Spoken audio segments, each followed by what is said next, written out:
नमस्कार दोस्तों, स्वागत है आप सभी का मेरे चैनल मैथिली स्नेही पर।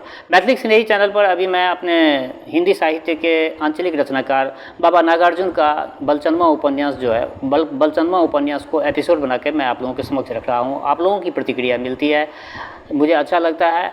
आप लोग इसी तरह निरंतर अपनी प्रतिक्रिया बनाए रखें। अगर कोई व्यक्ति हमारे इस वीडियो को हमारे फेसबुक प्रोफाइल पर देख रहे हैं तो हमारे प्रोफाइल को फॉलो करें। अगर यूट्यूब पर में देख रहे हैं तो चैनल को सब्सक्राइब करें। तो कल तक मैंने 11 एपिसोड आप लोगों के समक्ष रखा। आज मैं 12वां एपिसोड आप लोगों के समक्ष रखने जा रहा हूं। और मैं आशा करता हूं कि आप लोग जैसे पहले प्रतिक्रिया दिए हैं इसी तरह से प्रतिक्रिया निरंतर आप लोग रखते रहेंगे। तो लीजिए आज का ये 12वां एपिसोड। चुन्नी ने अगले रोज़ तड़के ही मुझे उठाया और बताया कि फूल बाबू से काम सधेगा, छोटे मालिक उन्हीं से दबेंगे। चुन्नी की यह सलाह अच्छी जची मुझे। चुपचाप मैं लहरियासराय पहुंचा। ट्रेन मौके पर मिल गई थी। लोगों से पूछ पाछ कर ब्रह्मपुर आया। आश्रम गांव से बाहर ही था, पहुंचने में तनिक भी दिक्कत नहीं हुई मुझे। दोपहर का वक्त था। आश्रम की अंगनाई में आम के एक बड़े पेड़ के नीचे कंबल की आसनी डालकर फूल बाबू पलथी मारकर बैठे हुए थे, मगन होकर चरखा काट रहे थे। फूल बाबू का पैर पकड़कर मैं रोने लगा। एकाएक अपने पैर पकड़कर मुझे जो उन्होंने रोते पाया तो बाएं हाथ से पुन्नी की तार बीच में ही टूट गया और दाहिने हाथ चरखे के मुठ से यूं ही अलग हो गया। चरखे का तुम्मा रफ्तार बंद होने से धीरे धीरे रुक गया। सामने कटे हुए सूत के 3-4 लच्छे, 8-10 पुनियाँ एक चंगेड़ी में रखी हुई थी। फूल बाबू के दाढ़ी मूछ बढ़ी हुई थी, बाल भी बड़े बड़े हो गए थे। बदन पर कमीज या बनियान कुछ नहीं था। खदर के 75 टुकड़े से धोती का काम तो भला क्या चलेगा। हाँ, घुटनों तक लपेट कर किसी तरह लाज शर्म का पर्दा उससे ज़रूर हो जाएगा। बाबू भैया लोगों को मैंने आज तक इस फकीरी भेख में नहीं देखा था भैया। फूल बाबू कमर में खादी का टुकड़ा लपेट रखा था और देह पर सूत के नाम पर सिर्फ सफ़ेद जनेऊ भर देखा। इस रूप में मुझे फूल बाबू महात्मा जैसे लगे। अब तो खैर बैरागी ब्रह्मचारी लोगों को बिना पिछुआ के धोती लपेटे काफ़ी देख चुका हूँ। अपने जनकपुर को ही ले लो। हाँ, चरौत है, मटियानी है, महंतों के और भी बड़े बड़े अखाड़े अपने मुल्क में मौजूद है। वहाँ तुम भैया बैरागियों की पलटन पाओगे। बारीक महीन मलमल की धोती को बैरागी लोग जिस तरह से गले में लपेट कर कमर में डालते हैं, उनकी बोली में उसे क्या कहते हैं वो जानते हो? नहीं न जानते हो? अरे भैया, अपने इस पहनावे को बैरागी लोग ब्रह्मगांती कहते हैं। बहुत बड़ा रहस्य निकल रहा है इनके किताबों से। जो आश्रम में पहुंचकर फूल बाबू को मैंने उस वेग में देखा तो भीतर की सारी श्रद्धा उमड़ आई। ऐसे तो पहले पहल जब उन्हें इस बार मलकैन के यहाँ देखा था तभी मेरा मन उससे गड़ गया था। बाद में 4-6 महीने उन्होंने मुझे अपने साथ पटना में भी रखे थे। बड़े प्रेम से रखते थे, जैसे बाप बेटे को रखता है। और जब इस भेख में उन्हें देखकर मेरे मन को ऐसा लगा कि यही फूल बाबू मेरा उद्धार करें तो करें, नहीं तो छोटे मालिक के प्रकोप से छुटकारा पाने का और कोई रास्ता नहीं है मेरे पास। सो मैं लुद्ध से उनके दोनों पैर को छानकर धरती पर पड़ गया और सुसक कर रोने लगा। फूल बाबू ने मुझे उठा लिया। बार बार पूछने लगे कि हुआ क्या है बालचंद, बोलो ना, हुआ क्या है? कौन सा संकट तुझ पर है? माँ तो नहीं बीमार हो गई बालचंद, तेरी बहन को तो कुछ नहीं हो गया? बोलो ना बालचंद। मेरा हिचकना बंद ही नहीं हो रहा था। बड़ी देर तक वह मेरे देह पर हाथ फेरते रहे। अंगुलियों से कई बार आंखों के आंसू भी पोंछे। मेरा यह हाल देखकर फूल बाबू का चेहरा एकाएक सफेदा मालदा जैसे हो गया। उस दिन मुझे पहले यह बात मालूम हुई कि दिल भरा हो, भारी ठेस लगी हो तो खूब रो, इससे मन हल्का होता है। बहुत आंसू बहाने पर मेरा भी मन जब हल्का हुआ तब जाकर हिचकी बंद हुई मेरी। फूल बाबू वहाँ से उठे। खादी की लच्छियों और पुनियों वाली टोकरी खुद उठा लिया। आसनी और चरखा मैंने ले लिया। वो आगे मैं पीछे दोनों जने उस कुटिया में आए जहाँ फूल बाबू रहते थे। फूल बाबू ने मन ही मन सोचा होगा, चलो खाएगा पिएगा, इधर उधर की बातें करेगा, घूम घाम कर आश्रम की चीज़ बस देखेगा, मन हल्का होगा, तब अपने आप सब बता देगा। बता ही चुका हूँ कि फूल बाबू का स्वभाव बड़ा मीठा था।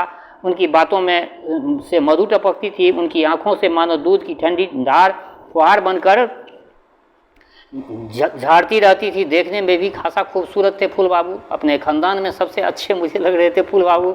अपनी कुटिया में जब वह पहुँचे तो दिन के 11 बज चुका था। वह काठ के बक्सा से सूतों की लच्छियाँ काठ की बक्सों में सूतों की लच्छियाँ संभालने लगे। मैं चारों ओर देख रहा था। वह कुटिया एक बहुत बड़े और लंबे फूस घर का छोटा सा कमरा था। बांस के झांझनों की पतली दीवारें एक कमरे को दूसरे कमरे से अलग किए हुए था। खंभे शीशम के थे, बरेरी भी लंबा पतले सखुआ का इस्तेमाल किया हुआ था। ऊपर छप्पर घने चौकोर फूसों से छड़ाए हुए थे। काट कर झांझन की दीवार में चौकोर खिड़कियां बनाई हुई थी। बरंडे की बांस की बत्तियों से बनी जाफड़ी के बीच बीच में घेर दिया गया था। जाफड़ी से बांस की ऐसी कारीगरी इससे पहले मैंने कभी नहीं देखा था भैया। फूल बाबू के कमरे में सामान मामूली था, बस एक तख्तपोश, लकड़ी का एक बक्सा, सामने दो ईंटें डालकर लकड़ी का तख्त रखा हुआ था। उस पर 10-12 मोटी मोटी पोथियाँ रखी हुई थी। एक कोने में मिट्टी का घड़ा पानी से भरा हुआ था। छोटा सा कलगैया लोटा भी था। छोरों पर डोरी बांधकर अरगनी के नाम पर बांस का लट्ठा लटक रहा था। उस पर 75 खद्दर और छोटा सा अंगोछा सूख रहा था। शीशा में मढ़े हुए 3 फोटो और लटक रहे थे। उनकी ओर आंख गड़ाए मुझे पाया तो फूल बाबू अपनी मेरी गर्दन सहलाते हुए बोले, महात्मा गांधी है, पहचानते हो? महात्मा गांधी का नाम सुना तो मैंने जरूर था, और सुना भी था ऐसे कि सरकार बहादुर से अगर कोई लोहा ले सकता तो गांधी महात्मा ही ले सकते थे। अंग्रेज बहादुर को उन्होंने नाक में कौड़ी बांध दी थी। सरकार हैरान। गांधी को पकड़ना और पानी में आग लगाना दोनों मुश्किल था। महात्मा जी को अक्सर लोग जहलखाना में डाल देते थे, लेकिन भैया अगले ही रोज उनको दूसरी जगह खड़ाऊ पहनकर टहलते हुए देखकर सरकार बहादुर के पेट का पानी हिलने लगता था। बम्बई में पकड़कर बंद किया तो महात्मा जी कलकत्ता में दिखाई पड़े। अहमदाबाद में पकड़ा तो मद्रास में मीटिंग करते नजर आए। मनियार चाचा के मुंह से सुना था कि गांधी महात्मा को पूना के जेलर ने नाराज होकर कोल्हू में जोत दिया। 2 मन सरसों पेरने को कहा। जेलर ने सोचा कि दुबला पतला आदमी है, कमजोर आदमी है, कोल्हू में क्या बहेगा, माफीनामा लिखकर बैठ जाएगा। मगर भैया मनियार चाचा ने बतलाया कि गांधी महात्मा के हाथ लगते ही आपने आप दोनों मन सरसों कड़वा तेल में बदल गया। मनियार चाचा बतलाते हैं काला पहाड़ जैसे 2 बड़े बड़े बेताल गांधी महात्मा के दास बनकर साथ रात चलते थे। उन्हीं शैतानों का यह खेल था। इस तरह की अजीब बातों के साथ महात्मा गांधी का नाम जब हमारे जिला जवार में फैला तब मेरे कान में उनका नाम पड़ा था। मैं सोचता था कि कैसे होंगे गांधी महात्मा, मगर समझ में कुछ आता नहीं था। सोच कर रह जाता था। आज फोटो में देखा तो मन को तसल्ली हुई। सिर में बाल उड़े हुए, कान छोटे छोटे और उठे हुए, कपार बड़ा, चेहरा नीचे की ओर होता गया है। अरे यही महात्मा गांधी है, यह तो बिल्कुल हमारे जुम्मन बाबा की तरह लगते हैं। दूसरा फोटो रोब दाब का था। बढ़िया अंगा पहने, सिर पर पगड़ी डाले, बड़ी बड़ी मूछे, तेज तर्रार आंखें। यह कौन है? मैंने फूल बाबू से पूछा। जवाब मिला लोकमान तिलक है। तो यह कांग्रेस के भारी अफसर है। नहीं, इसका सुरगवास हो गया है, लेकिन बहुत बड़े लीडर थे। तीसरे फोटो की ओर हाथ दिखाकर फूल बाबू ने कहा, और यह तो अपने यहाँ के राजेंद्र बाबू है, अपने यहाँ के दरभंगा के। फूल बाबू ने हंसकर कहा, दूध पगला कहीं का, अपने यहाँ का मतलब सिर्फ अपने ही गांव और जिला नहीं होता। इसका मतलब होता है अपना प्रांत, अपनी कमिश्नरी, अपना जिला, अपना इलाका, अपना देश। इस भारत मुल्क में बड़े बड़े 9 सूबे हैं। हम लोग जहाँ रहते हैं वह सूबा बिहार कहलाता है। उस समय में आप समझ सकते हैं कि 9 स्टेट ही हुआ करता था। इसके अंदर उड़ीसा भी शामिल है, छोटा नागपुर भी शामिल है, भोजपुरी इलाका भी शामिल है, अपना तिरहुत है, मगह का इलाका है। राजेंद्र बाबू छपरा के रहने वाले हैं और गांधी महात्मा के बहुत बड़ा चेला है, बहुत बड़े चेले हैं। आला दर्जे के वकील है, बड़ी अच्छी प्रैक्टिस थी, सैकड़ों वकील थे, खानदानी रोबदार था, जमींदारी ठाट बाट थी। सब छोड़ छाड़ कर महात्मा गांधी के पीछे फकीर हो गए। फूल बाबू ऐसे तो कम बोलते थे, मगर कभी कभी जैसे बोतल का काग खुल जाता है उसी तरह उसके मुंह का भी काग खुल जाता। तब भैया उनसे दुनियादारी की अल्लम गल्लम सुन लो। ऐसे मौके पर कुछ और पूछना आग में घी डालना होता था, इसीलिए मैं चुप हो गया। इसीलिए मैं चुप ही रहा। वह बोलते ही रहे। इतने में घंटी बजी, मैं चौंक गया। फूल बाबू ने कहा, खाने का बुलावा है, बिझो समझो। हाँ, बिझो समझो। हमारे मलिकान में भोज भात जो होता रहता है टोल पड़ोस में, कभी कभी समूचे गांव के बावन देवता नोता खाने आते हैं। बूढ़े बच्चे जवान सब आ चुके होते हैं। तो कोई घरवैया आकर जोरों से यह आवाज़ लगाता, बिझो बिझो। सो बिझो का मतलब मुझे मालूम था, लेकिन खाने के बुलावा के लिए घंटी बजाकर यह बिझो करना मेरे लिए बिल्कुल नई बात थी भैया। मालिक ने कहा, चल साथ खाएंगे, यहाँ ऊंच नीच का झंझट नहीं है। गांधी महात्मा को अपना गुरु मानने वाले आश्रम के लोग ना तो छुआछूत मानते हैं, ना ऊंच नीच, कुछ भी नहीं मानते हैं। सच बतलाता हूँ भैया, फूल बाबू की यह बात सुनकर मुझे बड़ा अचंभा हुआ। भीतर भीतर हंसी भी आए। ऊंच नीच का भेद सदा से चला आ रहा है। चार आदमियों के मानने से क्या आता जाता है। फूल बाबू ने कहा, लोटा ले लो और जल्दी चल। आश्रम के रसोई घर दूसरे छोर पर पिछवाड़े की ओर था। 2 छप्परों वाला छोटा सा घर, झाजन का टाट, शीशम के 2 खंभे, बरेड़ी पर टिके हुए छप्पर, पीछे की ओर धुआं निकलने के लिए जापड़ीदार जंगला था। खाने के लिए एक छप्पर वाली लंबी एक चारी थी। तार के पत्तों की छोटी छोटी आसनियाँ वहाँ बिछी हुई थी। एक ही कतार में मालिक जाकर बैठ गए। और भी 10-12 बाबू लोग थे। अपने जैसा मैं अकेला था। कई लोगों ने हमारे बाबू से पूछा, बुलाने आया है फूल बाबू? उस बेचारे को आप नाहक सता रहे हैं, उस बेचारे को आप नाहक सता रहे हैं। मैं समझ गया यह इशारा बाबू लोगों का किसके तरफ था। तो समझे भैया, यह इशारा था फूल बाबू की जनाना की तरफ। उन्हें फूल बाबू ने मैके में छोड़ रखा था। खुद आश्रम में बैरागी जीवन फूल बाबू बिता रहे थे। फूल बाबू ने कहा उन लोगों से, आप लोग यूं ही अलल टप्पू मारते हैं। यह मेरे घर से नहीं, फूफी के यहाँ से आया है, उन्हीं का बहिया है। एक दूसरे बाबू ने हंसते हुए कहा, तो आपके लिए कोई दूसरी लड़की ठीक की जा रही होगी। इस पर सभी बाबू भैया खिलखिलाकर हंस पड़े। सामने पुरैन का पत्ता परोसा जा चुका था। पानी भर भर के गिलासें रखी जा चुकी थी। बाबा जी महाराज अब भात परोस रहे थे। मैंने देखा कि उजले धुले खद्दर के कपड़े पहने हुए चिक्कन चुनमुन चेहरा मोरा वाले उन बाबू लोगों के सामने रसोईया काराकुल जैसा लग रहा था। पतली पतली टांग, लंबी देह, धसी आंखें, सूखा चेहरा। कमर में मैली धोती लपेट रखी थी। जनेऊ भी मैला था। छाती के हार दिखाई दे रहे थे। मैंने सोचा, मुल्क से अंग्रेज बहादुर चला जाएगा, फिर यह बाबू भैया लोग अफसर बनेंगे और तब इस बाबा जी महाराज का भी उद्धार हो जाएगा। इसके हारों पर मांग चढ़ेगा, चेहरे पर चिकनाई आएगी। बूढ़ा सूगा हो जाने पर पर गुण तो क्या सकेगा, मगर काफ़ी आराम सुविस्ता इस रसोईया को भी मिलेगा। स्वराज होने पर क्या होता है, यह बात मैंने एक बार पटना में महन बाबू से पूछा था। उन्होंने क्या जवाब दिया था भैया, क्या बताऊं। महन बाबू ने यही कहा था कि स्वराज होने पर सबके दिन लौटेंगे, सबका भाग चमकेगा, हमारा भी और तुम्हारा भी। पत्तल में भात परोसा गया। पीतल की कटोरी में अरहर की दाल, बिना मिर्चाई की तरकारी थी। आलू की एक फांक प्याज मिला था। बाबू लोग खाते समय बोलते बतियाते रहे। मेरा तो मिजाज ठीक नहीं था। किसी तरह 10 कौर मार दिए और हाथ रोककर बैठ गए हम। देखा किसी ने पत्तल में जूठा नहीं छोड़ा है। उठते समय पत्तल को लपेटकर सब बाहर निकले और उसे एक टोकरी में डाल दिया। हाथ मुंह धोने के लिए कोई खास जगह नहीं था, खुला मैदान था। खाकर फूल बाबू और मैं उसी कमरे में आए। फूल बाबू बिना बिस्तर के तख्तपोश पर लेट गए। मुझे बैठने को कहा। फूल बाबू को सुपारी का कतरा और छोटी इलायची खाने का शौक था, लेकिन इस आश्रम में आकर उन्होंने यह भी छोड़ दिया था। इधर उधर आंख मारकर कुटिया में मैंने देखा जूते भी नहीं है, हाँ खड़ाऊ जरूर थे।